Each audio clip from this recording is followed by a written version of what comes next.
content for this video is going to be the requirements to do this, the monsters themselves, the gear required, how to get there, killing the monsters, and the drops you may receive. The requirements to access the Chaos Battlefield where the monsters are located are you must have completed Forgiveness of a Chaos Dwarf, have 68 mage for Blood Burst, or 92 mage for Blood Barrage. The first thing that I'm going to be talking about are the monsters that are at the Chaos Battlefield. The most common enemy at the Chaos Battlefield is the Chaos Dwarf Hand Cannoneer. It is level 100, has 1200 life points, and attacks with range and melee.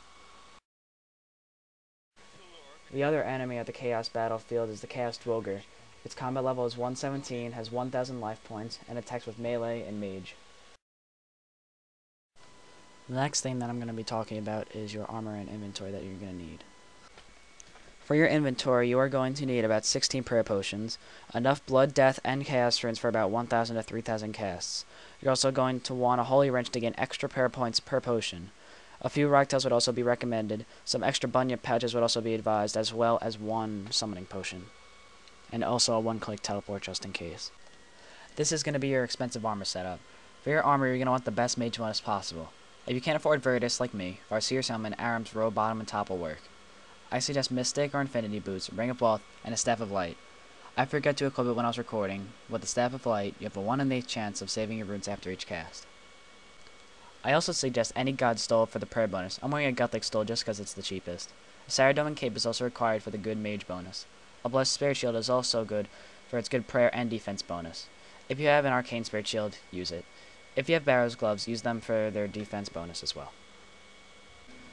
Only a few things will be changed in the cheaper armor setup. Instead of Aram robes top and bottom, use Mystic. Instead of Barrow's Gloves, equip a Region Bracelet. And instead of a Staff of Light, use an Ancient Staff. Instead of a Spirit Shield, use a God Book. That I also forgot to equip while recording. The next thing that I'm going to talk about is actually how to get to the Chaos Battlefield. To get to the Chaos Battlefield, you're going to need to go to the northwest corner of the GE to get to Keldagrim. When you first enter Keldagrim, you're going to spawn at the minecarts. Then you're going to want to walk north into the palace, up the stairs. Then you're going to want to come down the stairs on the other side of the palace. And then you're going to want to run south and to the X that I marked on the map on the screen. This is where it starts to get complicated. The next thing I'm going to tell you is how to kill the enemies at the Chaos Battlefield.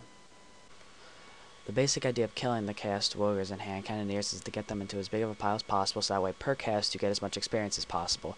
First, you're just going to want to run around and get as many of the enemies as on you as possible. Just east of the entrance, there's going to be a rock. You're going to want to stand south of it.